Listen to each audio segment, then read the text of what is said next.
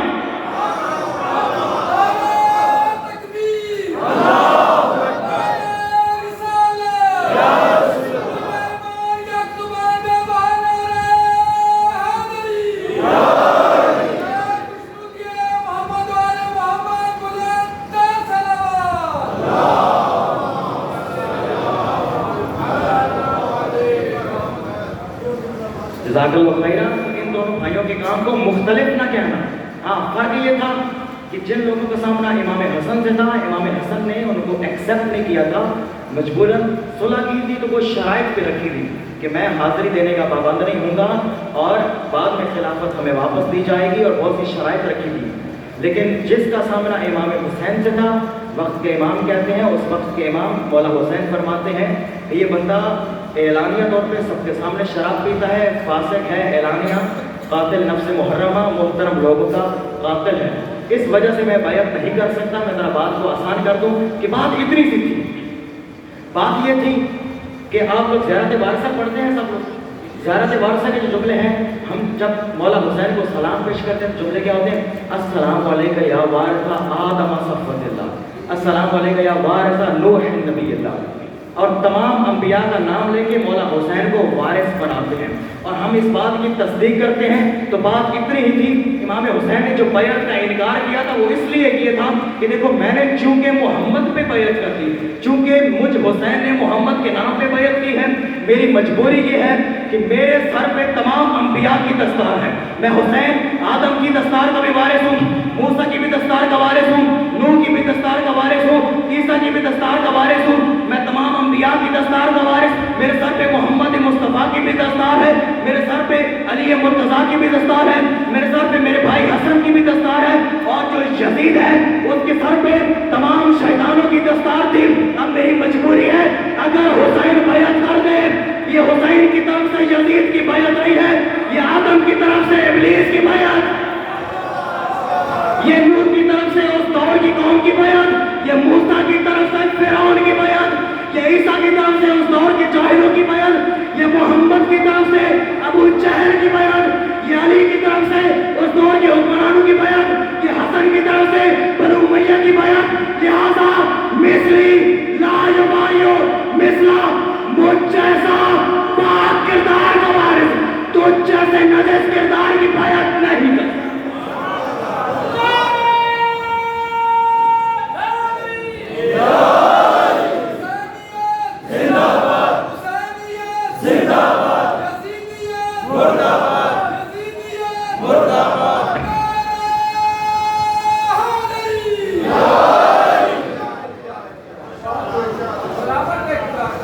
آپ سلامت رہیں، جزاک اللہ. جوان بیٹھے ہیں ماشاءاللہ سے. ایک بات کہی ہے جس کربلا کا تذکرہ ہو رہا ہے، ہماری نا اللہ تعالیٰ نے زندگی میں بہت سارے سٹارٹنگ پوائنٹ رکھے ہیں. خدا نے ایک آیت نازل فرمائی. ویسے تو بہت سارے شیطان ہیں، ایک شیطان بھی نہیں ہے، شیطانوں کا سردار جو ہے وہ ابلیس ہے. یہ آپ جانتے ہیں، ہم تذکرہ آ گیا ہے ابلیس کا، تو یہ بات کر دیتے ہیں کہ اللہ تعالیٰ نے شیطان بھی پیدا کیے، دوسری مخلوقات بھی پیدا کی. تو اللہ تعالیٰ نے قرآن کی ایک آیت نازل فرمائی کہ جو بھی توبہ کرے گا اور نیک اعمال کرے گا، خدا اس کی برائیوں کو نیکیوں میں بدل دے گا. تو اس سے پہلے جو شیطان تھے وہ دنیا والوں کو گمراہ کرتے تھے. میں ذرا ایک چیز کی طرف متوجہ کر رہا ہوں. تو جب یہ آیت نازل ہوئی نا تو شیطانوں نے کہا کہ چلو بھئی اپنا اپنا بوریا بستر گول کرتے ہیں، کیونکہ ہم ساری زندگی مخلوق کو گناہ پہ لگائیں، ہم ساری زندگی مخلوق سے گناہ کروائیں، ان کا اعمال نامہ گناہوں سے بھر دے. خدا کہہ رہا ہے یہ توبہ کریں گے میں گناہوں کو نیکیوں میں بدل دوں گا. تو ہمارا تو کام ہی ختم ہو گیا، ہم گناہ کرواتے رہے تو یہ نیکیوں میں بدل دیں گے. تو بس اب ہماری چھٹی ہو گئی. جو شیطانوں کا سردار تھا نا, اس نے کہا ایک رستہ ابھی بھی باقی ہے, ایک رستہ باقی ہے. وہ کیا کہ خدا کہہ رہا ہے یہ توبہ کریں گے میں گناہوں کو نیکیوں میں بدل دوں گا, ہم ان کو توبہ ہی نہیں کرنے دیں گے. اور آج دنیا اسی مایوسی کا شکار ہے. جب گناہ ہو جائے تو ہم خدا سے معافی اس لیے نہیں مانگتے کہ ہماری کون سی بخشش ہونی ہے, ہماری کون سی مغفرت ہونی ہے. اللہ تعالیٰ نے انسان کو زندگی میں کچھ سٹارٹنگ پوائنٹ دیے ہیں. ایک بچہ کاپی لکھتا ہے نا, اور کاپی گندی ہو جاتی ہے, وہ پیجز پھاڑ دیتا ہے اور کہتا ہے میں کاپی دوبارہ شروع کرتا ہوں, زیرو سے سٹارٹ کرتا ہوں. آیا ہماری زندگی کا عمالہ میں زیرو سے سٹارٹ ہو سکتا ہے؟ جی ہو سکتا ہے. زیرو سے کیسے سٹارٹ ہو سکتا ہے؟ اللہ نے بہت سارے سٹارٹنگ پوائنٹ ہمیں دیے ہیں. ہم صبح اٹھتے ہیں, پچھلے دن کے گناہ جتنے بھی ہیں صبح اٹھتے ہیں فجر کے وقت, خدا سے سچے دل سے توبہ کریں کہ آج کا دن میں زیرو سے شروع کرتا ہوں. موقع ہے, نہیں شروع کیا کوئی بات نہیں, خدا نے ہفتے میں ایک سٹارٹنگ پوائنٹ دیا ہے, جمعہ. جمعے کے دن صدقے دل سے جمعہ پڑھو, امام زمانہ سے توسل کرو, امام حسین کا دن ہے اس دن معافی مانگو اور دوبارہ زیرو سے زندگی شروع کرو. نہیں کی, پورے مہینے میں ایک دن دیا, مہینے کے پہلے دن نماز اول ماہ پڑھو, مہینے کے درمیان میں 3 روزے رکھو, تمہارے گناہ معاف ہیں. مہینے میں متوجہ نہیں ہوئے, پورے سال متوجہ نہیں ہوئے, سال میں شب قدر دی ہے.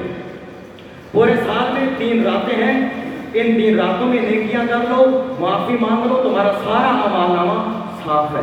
یہاں تک لوگ چپ ہو جاتے ہیں, لیکن میں یہ کہتا ہوں کہ اگر کوئی تب بھی متوجہ نہیں ہوا تو یہ دن بھی وہی ہے. یہ ایام عزا, یہ فرش عزا, ان دنوں میں متوجہ ہو جائے, مولا حسین سے توسل کرے اور جوان خصوصاً امام حسین سے بھی توسل کریں, حضرت علی اکبر سے بھی توسل کریں, اور یہ بات مولا حسین کو بتائیں کہ مولا آج اندازہ ہو گیا, آج احساس ہو گیا کہ واقعا ہم نے جس دین کو مذاق سمجھا تھا, جس دین کو اسلام سمجھا تھا, وہ مذاق نہیں تھا, آپ کی بڑی محنت ہے, آپ نے علی اکبر جیسے بیٹے دیے. آج ہم متوجہ ہو گئے ہیں. صرف اور صرف توسل کرنا ہے, تمسک کرنا ہے. امیر المومنین فرماتے ہیں تمہیں کوئی لمبی دعائیں پڑھنے کی ضرورت نہیں ہے, کوئی ساری رات سجدے میں رکھنے کی ضرورت نہیں ہے, لمبے لمبے استغفار کرنے کی ضرورت نہیں ہے. کفا بالتوبہ الندم, توبہ یہ ہے کہ تمہارے دل میں ندامت ہو, یہ میں نے کیا کر دیا, یہ توبہ ہے. یہ پیدا ہو گئی تو پھر ہماری زندگی زیرو سے شروع ہو جائے گی. جزاک اللہ. آئے میرا ساتھ دیجیے, مل کے اس جوان کا پرسہ دیتے ہیں مولا حسین کو کہ جس کے بعد دنیا میں جوانی نہ رہی. معصوم سے کسی نے پوچھا مولا زندگی کی دنیا کی سب سے میٹھی چیز کیا ہے؟ کہا جوان بیٹا. کہا مولا سب سے کڑوی چیز کیا ہے؟ کہا جوان بیٹے کی موت. اللہ جب بستا تھا, جب آباد تھا میرا اور آپ کا مولا حسین, مدینہ میں راتوں کو اٹھ اٹھ کے حضرت علی اکبر کو بوسے دیتے. جناب اکبر کی ماں نے پوچھا ہے مولا مجھے اشتباہ ہوا ہے کہ آپ راتوں کو اٹھ اٹھ کے چومتے ہیں بیٹے کو. کہا لیلا میرا اکبر کے بغیر میری رات ہی نہیں گزرتی, اکبر کے بغیر میری بسکتی ہی نہیں. لیکن تم مولا آپ کی اکبر کے بغیر رات نہیں گزرتی, مجھے نہیں معلوم 10 محرم کو کیسے رک سکتی ہو. حضرت اللہ مولا حسین اکبر چھوٹے سے سن میں ہیں اور مولا سے کہتے ہیں بابا آج مجھے انگور چاہیے. انگور کا مطالبہ کیا. لوگ کہتے ہیں امام حسین نے انگور منگوائے. نہیں سمجھ آتی کہ جنت زمین پہ آ گئی یا زمین کو جنت میں لے لیا. باپ بیٹے کی خواہش پوری کر دے نا تو باپ بڑا خوش ہوتا ہے. میں نے بیٹے کی خواہش پوری کر دی. امام حسین نے اکبر کو انگور دیے اور گریہ فرما رہے ہیں مولا رو کیوں رہے ہیں؟ شاید وہ وقت یاد آ گیا ہو. آج اکبر نے بے موسمی چیز مانگی, میں نے دے دی. کل یہی اکبر پانی مانگتا رہے گا.